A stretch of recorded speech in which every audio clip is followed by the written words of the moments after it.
Lendemain de fête, retour de cuite, réveil difficile, l'euphorie est terminée, il est temps de se poser et de faire le point sur les annonces d'Apple. Hier soir, on fait le bilan de la keynote où finalement, la seule surprise aurait été d'apprendre que Apple n'aura pas cédé aux sirènes du low-cost, comme tout le monde le prévoyait. Bonjour à tous, nous sommes le mercredi 11 septembre 2013 et c'est le Fresh News du jour, 100% Apple, qui l'eût cru? This is funky fresh. This is funky fresh. This is funky fresh. This is funky fresh. Il est le nouveau, celui qui sera le plus cher, le plus désiré, le plus envié et sans doute le plus copié. Lui, c'est l'iPhone 5S comme il l'avait fait pour chacun de ses prédécesseurs. Tim Cook l'a présenté hier soir comme le plus puissant des iPhones jamais conçus. Ce qui est tellement logique qu'on se demande pourquoi il le fait encore chaque année. Mais les faits sont là, l'iPhone 5S est une petite bombe, 40 fois plus puissant que le premier iPhone sorti en 2007 et présenté dans un écran qui s'affiche désormais en 3 couleurs au choix, argent, noir ou or. A l'intérieur, un nouveau processeur maison, le A7 qui explose les perfs du précédent modèle avec une puissance annoncée comme 2 fois supérieure à celle du A6 présent dans l'iPhone 5. Mais au-delà de la puissance pure de son moteur, l'A7 est épaulé par le M7, processeur dédié lui à la détection de mouvements et dont le boulot sera de décharger le processeur principal des tâches liées au gyroscope, à l'accéléromètre et à la boussole.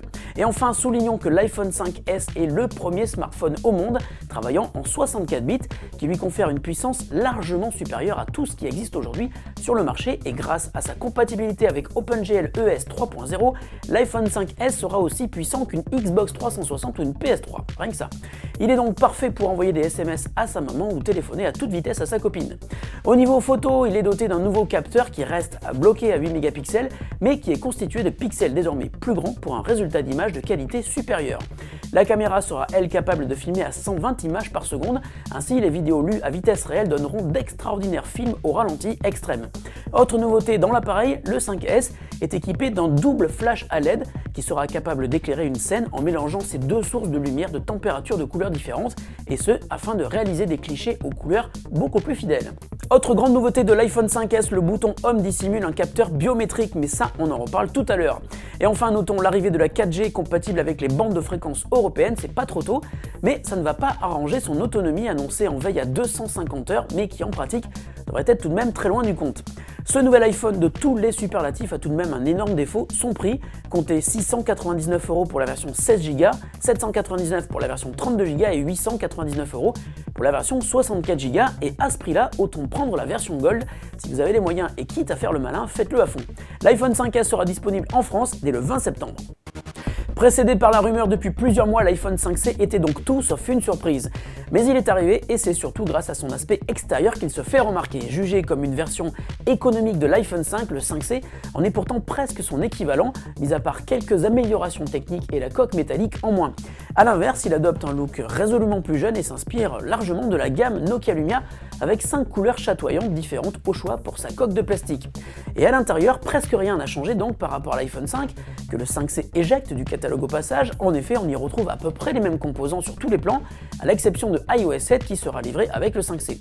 Vous pourrez le précommander dès le 13 septembre pour une disponibilité annoncée pour le 20 septembre, soit 2 jours après la sortie de iOS 7. L'aspect financier a aussi sa place dans la stratégie du 5C, puisqu'il est proposé aux États-Unis à un prix de départ de 99 $ avec un nouvel abonnement. Pour l'instant, les opérateurs n'ont encore rien dévoilé en France et l'iPhone 5C se retrouve affiché avec un prix exorbitant de 599 € pour la version 16 Go et 699 € pour 32 Go sur le site de Apple. Le cours du plastique risque de remonter en flèche. L'une des nouveautés les plus intéressantes du nouvel iPhone 5S est le capteur biométrique, caché derrière le bouton Home. Il permet d'identifier le possesseur du smartphone en posant son doigt, et ça fonctionne dans à peu près n'importe quelle orientation, car vous le savez, on ne déverrouille pas son smartphone toujours dans la même position. Bonne idée.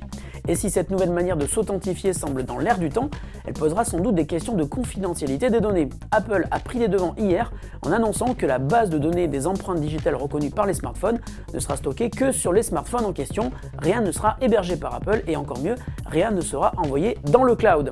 Même s'il n'est pas le premier smartphone à être équipé d'un tel capteur biométrique, Motorola ayant déjà proposé un tel modèle en 2011, le 5S sera sans doute celui qui pourra rendre ce genre de capteur beaucoup plus populaire auprès des utilisateurs qui ont sans doute un peu assez de toujours devoir taper leur mot de passe pour télécharger des applis sur l'App Store. Pas mal.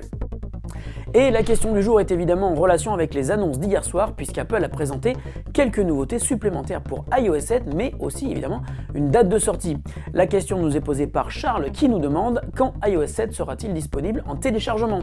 Alors, comme l'a annoncé Apple hier soir, iOS 7 sera donc dispo le 18 septembre prochain, et cela devrait être aux alentours de 16h. Et comme l'a annoncé hier Tim Cook, pour tout nouvel appareil vendu avec iOS 7, la suite iWork ainsi que iMovie et iPhoto seront gratuits. Bonne nouvelle. Même si ce n'a pas été indiqué, il est fort possible que cette offre soit également possible pour tous les possesseurs d'appareils actuellement sur iOS 6 et qui migreront vers iOS 7 dès le 18 septembre. Une sauvegarde puis une restauration sur iOS 7 devrait faire l'affaire. On testera évidemment et on dira si ça marche. Fresh News, c'est fini pour aujourd'hui. On se retrouve demain avec de nouvelles actus de la planète high-tech. Salut à tous et bonne journée.